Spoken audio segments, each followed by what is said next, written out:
Hello बच्चों, let's read the question. कह रहा है how many orbitals in an atom can have n equal to 5 and ms equal to plus half. n equal to 5, n क्या होता है बच्चों? ये होता है प्रिंसिपल क्वांटम नंबर।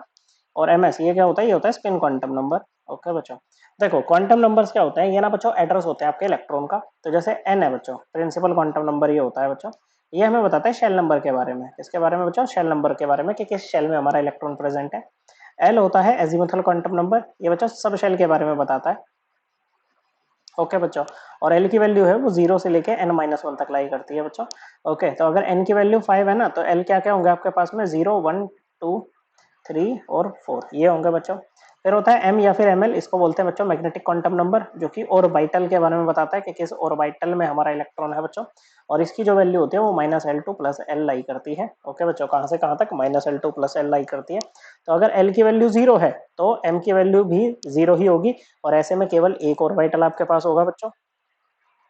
अगर l की वैल्यू 1 है, कितनी है बच्चों? l की वैल्यू 1 है, तो m की वैल्यू क्या क्या पॉसिबल है बच्चों? -1 0 +1। तो जितनी वैल्यू पॉसिबल होती है ना बच्चों, उतने ही आपके पास में ऑर्बिटल्स आते हैं।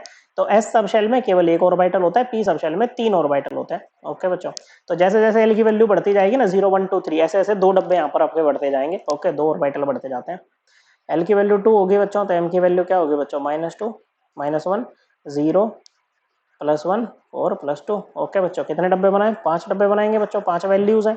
ओके, 0 को भी मिलाएंगे, ये सोचो ना, वो तो 0 हो गया।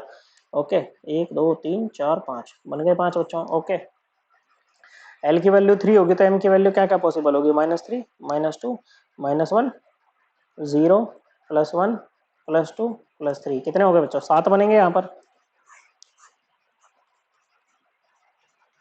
ओके बच्चों, कितने बन गए? 7 ऑर्बिटल्स बन गए। एल की वैल्यू 4 हो जाएगी, तो एम की वैल्यू क्या क्या पॉसिबल है? -4 -3 -2 -1 0। अब इसमें देखो, ये मत सोचना कि हम इसको -1 0 +1 ऐसे देंगे। वो नंबर किसी को, कोई से भी डब्बे को कोई भी नंबर हम दे सकते हैं बच्चों। +1 +2 +3 और ये हो जाएगा आपका +4। ओके बच्चों, तो कितने बनेंगे यहाँ पर डब्बे? 9 डब्बे बनेंगे। 1 2 3 4 5 6 7 8 9। ओके बच्चों, कितने बन गए? 9 डब्बे यहाँ पर बन जाएंगे बच्चों। तो टोटल ऑर्बिटल्स कितने आ गए बच्चों आपके पास में? ये हो जाएंगे बच्चों 9 + 7 16 + 5 21 + 3 24 और 1 25। ओके, टोटल ऑर्बिटल्स आपके पास में n इक्वल टू 5 में टोटल ऑर्बिटल्स आपके पास में 25 होंगे। फिर बात करें अगर ms की, ये होता है स्पिन क्वांटम नंबर। ओके बच्चों, ये बच्चों क्या बताता है? इलेक्ट्रॉन की ओरिएंटेशन बताता है विद इन ऑर्बिटल।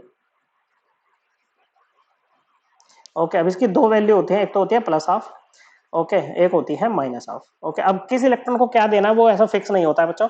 अगर इस तरह से ऊपर जाने वाले को आपने क्या दे दिया? प्लस हाफ दे दिया ना, तो इसको माइनस हाफ देना पड़ेगा। ओके, बस इतना ध्यान रखिएगा। अगर इसको नीचे इसको ऊपर जाने वाले को माइनस हाफ देते, तो नीचे जाने वाले को प्लस हाफ देते। ओके बच्चों, अब एक बात बताओ भाई, एक ऑर्बिटल में कितने इलेक्ट्रॉन रह सकते हैं? दो ऑर्बिटल रह सकते हैं, और ऑपोजिट स्पिन में रहेंगे बच्चों। क्या रहेंगे बच्चों?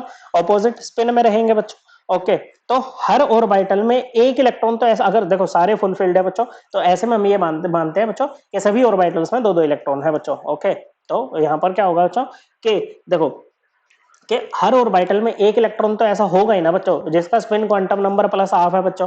अब आपके पास में 25 ऑर्बिटल है, तो आप कह सकते हो ना कि 25 ऑर्बिटल हमारे पास में ऐसे होंगे जिनके लिए n की वैल्यू 5 होगी और ms की वैल्यू प्लस हाफ होगी बच्चों। ओके, तो हमारा आंसर क्या आ जाएगा? हमारा आंसर आ जाएगा ऑप्शन नंबर 2। आई होप आपको एकदम क्लियर हो गया होगा। थैंक यू बच्चों।